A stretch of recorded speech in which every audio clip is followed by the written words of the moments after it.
Hi! Hello! Welcome back to my channel మీ Keerthi vlogs. ఎలా ఉన్నారు అందరూ? ఆఫ్టర్ లాంగ్ టైమ్ ఒక లాంగ్ వీడియో పెడుతున్నాననమాట. Because of some personal reasons videos చేయలేకపోయాను, పెట్టలేకపోయాను. ఆల్మోస్ట్ 5 మంత్స్ అయిపోతుంది. సో, మళ్ళీ ఒక ఫ్రెష్ వ్లాగ్‌తో, ఒక డివోషనల్ వ్లాగ్‌తో మళ్ళీ రీస్టార్ట్ చేశాననమాట. సో, అందరూ సపోర్ట్ చేస్తారని అనుకుంటున్నాను. ఇవాల్టి వ్లాగ్ ఏంటంటే, మాకైతే వైకుంఠ ద్వార దర్శనానికి ఈడిప్‌లో ఓకే అయిందనమాట. ఈడిప్‌లో వచ్చింది దర్శనానికి టికెట్స్. సో, మేమైతే తిరుమల వచ్చేసామన్నమాట. ఇంకా టోల్ గేట్ దగ్గర చూసారా ఎంత హెవీ ట్రాఫిక్ ఉందో.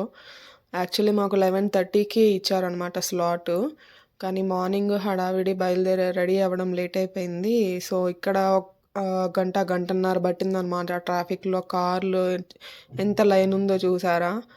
సో, అందుకనేసి ఇంకా లేట్ అయిపోయిందనమాట.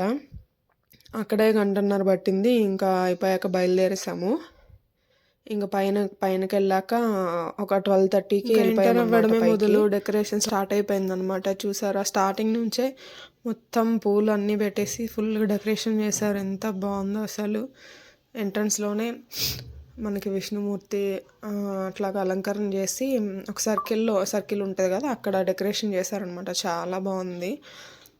అండ్ అలాగే 12:30 అయిపోయిందనేసి మేము ఇంకా అన్నదానంకి వెళ్ళేసి అక్కడే తినేసాము.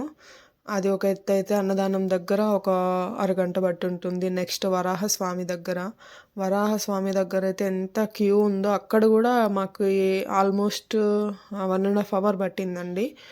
ఎందుకంటే ఇప్పుడు ఏంటంటే భక్తులందరూ డైరెక్ట్ స్వామివారిని కాకుండా వరాహస్వామిని కంపల్సరీ దర్శనం చేసుకొని వెళ్తున్నారనమాట. సో, అందుకనేసి ఇంకా లేట్ అయిందనమాట. మా ఊర్లో వేరే వాళ్ళకి 30th వచ్చిందనమాట. వాళ్ళకి మటుకు 1 or 2 అవర్స్‌లో అయిపోయిందని చెప్పారు. మేము కూడా అలాగే అనుకున్నాము. మాకు జనవరి 1కి వచ్చింది. కానీ చాలా లేట్ అయిపోయిందనమాట. కంపార్ట్మెంట్స్‌లో వేసేశారు. దానికి తోడు కింద లేట్ అయింది. మాకు వరాహస్వామి దగ్గర కూడా లేట్ అయింది కదా. మేమైతే ఏటీజీహెచ్ సర్కిల్ దగ్గర ఎంటర్ అయ్యామన్నమాట క్యూలోకి. ఈడిప్ వాళ్ళందరినీ కూడా అక్కడే ఇచ్చారనమాట ఎంట్రీ రిపోర్టింగ్. సో, ఇంకొక ఫోన్ అయితే లోపలికి తీసుకెళ్ళాము వీడియోస్ అవి తీసుకోవడానికి. అది కూడా లాస్ట్ చెక్కింగ్లో ఇచ్చేసాము. ఫోన్లో అలౌ లేదు కదా. సో, ఇంకా 3కి వేసాడండి కంపార్ట్మెంట్స్లో. 4.5 అవర్ పట్టిందండి. 7:22కి వదిలాడు. అంత లేట్ ఎందుకయిందో తెలియలేదన్నమాట. సో, ఫైనల్గా దర్శనం అయితే బాగా అయింది. అండ్ బయట వచ్చేసాము. ఫస్ట్ దర్శనం చేసుకున్నాక మనల్ని తర్వాత వైకుంఠ ద్వారం నుంచి పంపిస్తారనమాట. చాలా బాగా అయింది దర్శనము. అండ్ నెక్స్ట్ ఇక్కడ గుడి బయట సెట్ వేసి ఉన్నారు. ఎక్కడ చూసినా సోషల్ మీడియాలో ఈ ఫోటోలే ఉన్నాయన్నమాట, ఈ డెకరేషన్ ఫోటోలు. ముక్కోటి ఏకాదశి కోసం స్పెషల్గా ఫ్లవర్ డెకరేషన్ లైటింగ్ అంతా చేశారు కదా. సో, అది కూడా ఒకసారి చూసుకుందామనేసి లోపలికి వెళ్ళాము. ఫస్ట్ మా వారేమో క్యూ ఎక్కువ ఉంది, మనం బయలుదేరాలి కదా మళ్ళీ అన్నారు. ఇంకా 9:30 అయింది మేము బయటకు వచ్చేసరికి. ఇంక సరే ఎట్లో వచ్చాం కదా చూసేసి వెళ్దామనే లోపల మళ్ళీ వెళ్ళామన్నమాట. సో, ఇది డెకరేషన్ చూసేయండి.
సో ఇక్కడ వచ్చేసి మాకు 10-15 మినిట్స్ పట్టిందనమాట, ఎక్కువ టైం ఏం పట్టలేదు. సో 10 కల్లా బయటకు వచ్చేసాము. అండ్ చాలా హ్యాపీ అనమాట. ఫైనల్గా చాలా ప్రశాంతంగా అనిపించింది.